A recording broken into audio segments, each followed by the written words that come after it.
So the new Dungeons & Dragons CMF minifigure lineup might be one of the best minifigure lineups we've ever seen, with just all kinds of really detailed minifigures. So I'm going to take a shot at guessing which minifigures I think are going to be the most popular, aka most valuable, and then which minifigures are going to be the least desirable out of the lot. In order to do this, I'm going to examine each minifigure and give each one a grade out of 100. I'm also going to give the full D&D CMF lineup of minifigures a grade out of 100.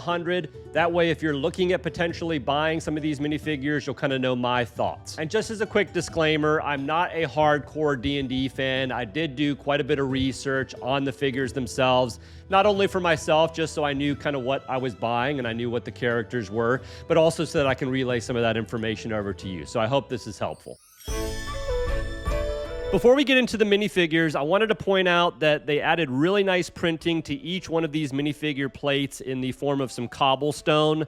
I think they really look nice, and I'm glad they added this. The first minifigure we're going to look at is this Bard. Bards are a multifaceted character in the game that are talented musicians, and they are multi-skilled spellcasters. We have some nice printing on the front and back of the minifigure. You can use this he or she face on them, and we'll see that throughout several of the minifigures. I like the scarf that we have, which makes for a nice color scheme on this figure. This figure has the typical sword and also has this really nice printed loot. I believe it's the first time that we've had this specific print design on the loot. I think this figure is really fun, and I like the color scheme on the figure itself. I also really like the loot. So grading this minifigure, I'm going to give it a 80 out of 100. So this is a Githyanki Warlock. The Githyanki race was formerly dominated by the Mind Flayers. The Warlock is going to have this nice shoulder pad, some printing of sending stones on the front, and a couple potion bottles, as well as this key printing on the back. The minifigure does come with an alternate headpiece as well, and some really cool accessories.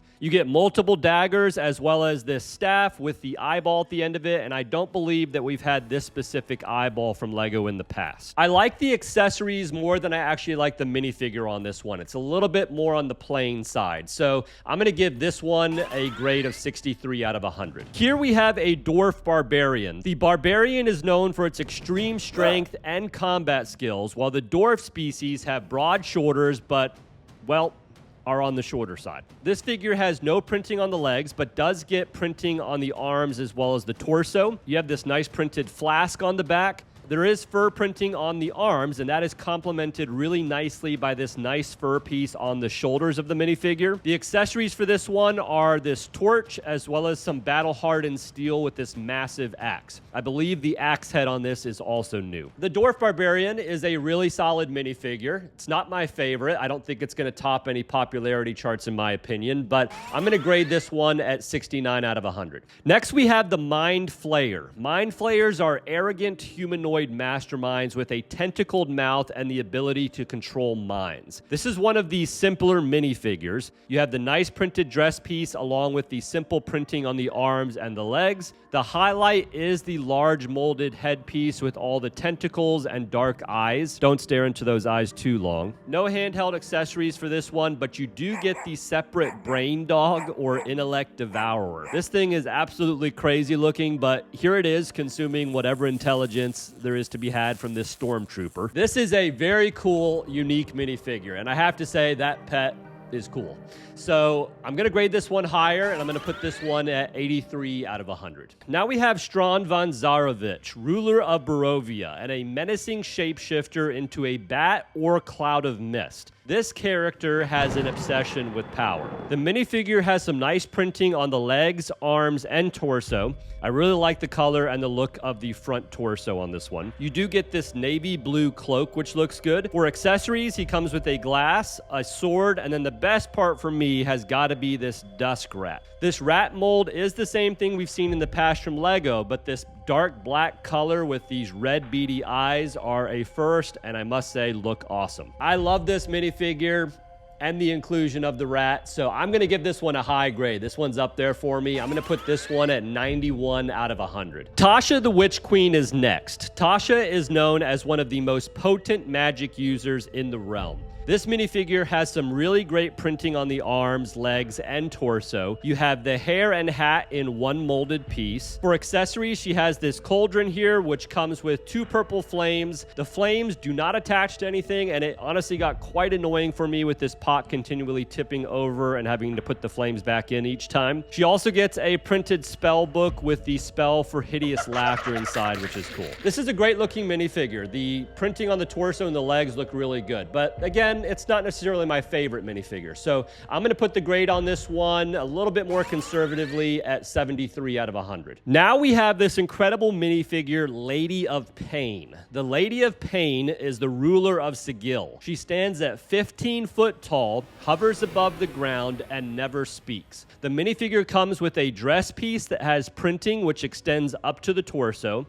There's no printing on the arms on this minifigure. She is wearing this incredible one-of-a-kind cape in orange that I think looks absolutely amazing. Even better than that, though, is her headpiece, which fits right over this plain black head. One solid molded rubber piece, kind of like we saw with the Sauron minifigure from Barad-dûr. The headpiece shape, printing, and color is amazing. The rubber bothered me a little bit more on the Sauron minifigure because of the color of the helmet, but it looks really nice on this minifigure. She is holding this one accessory, the cubic gate, and she's also standing on this trans-clear piece here to emulate her floating. This minifigure is amazing in my opinion, so I have to give this one a really high grade. I am going to put it all the way up at 95 out of 100. It's that good. Next is the Tling Sorcerer. The Tling Sorcerer is known for its striking appearance and natural magic skill.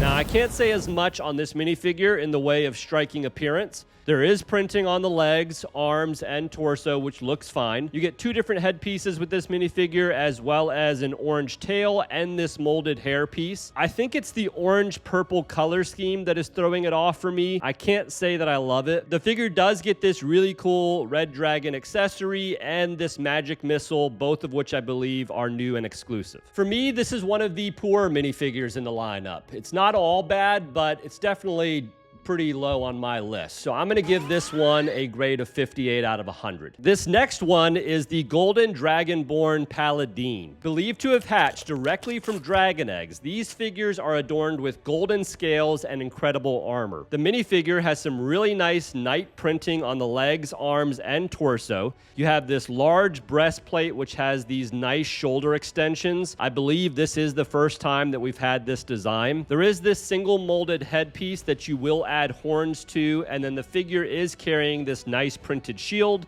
and brick-built mace. This is another amazing minifigure. It looks great, and honestly, I just think it's going to be very popular amongst the LEGO and Dungeons and Dragons fans. So I'm going to put this one all the way up at 93 out of 100. Moving into the last few, we have the Eroka Ranger. The Eroka are a nomadic bird people with amazing speed and are incredible warriors. Now, our minifigure Ranger here has only printing on his legs and torso, but does have the fawn legs, which look good. The molded wings and headpiece are both exclusive and are the highlight on this minifigure for me. And for accessories, we're going to get this nice bow, which is very fitting for this figure, as well as this new companion dog, which I think is exclusive to this minifigure as well. I really like this minifigure. I think the concept of kind of this bird human warrior is just really cool.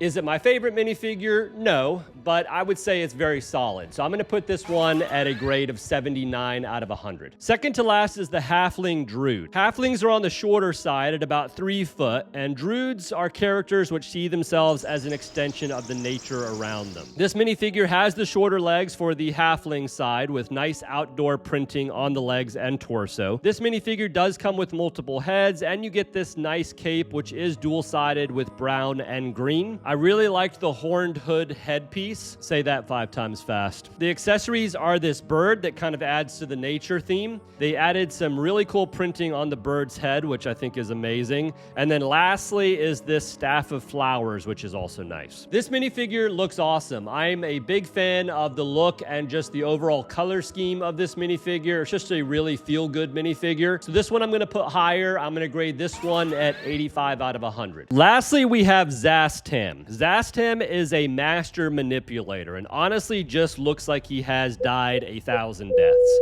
Our minifigure of the character has a dress piece and will have printing on this dress piece as well as on the torso. I really like how the rib cage is showing through on the front. That just looks amazing. You get the large red cape and collar for the back. For accessories, he does have a trans red skull, which looks really nice, and then he also has this power blast in his right hand. You can't not like this minifigure. It just looks epic. I love all the red. So this one's gonna get another high grade. I'm gonna put this one at 90 out of 100. So here it is, my full opinion on which minifigures are the best and which ones are gonna be the most popular out there on the shelves. I've got Lady of Pain, Golden Dragonborn, and Strahd van Zarovich as my top 3. I may be way off, but drop a comment down below if you would change these rankings in any way. I think this lineup of CMF minifigures is amazing, whether you're a Dungeons and Dragons fan or not. There are so many cool characters and elements to be had in this lineup of minifigures. So on the grade of the minifigure lineup as a whole, I'm going to give this a high grade. I'm going to put it up there at 89 out of 100. That drops this series for me into the must-buy category, so I think this is definitely something that you should add to your collection. Get out there, start scanning those boxes, and get all 12.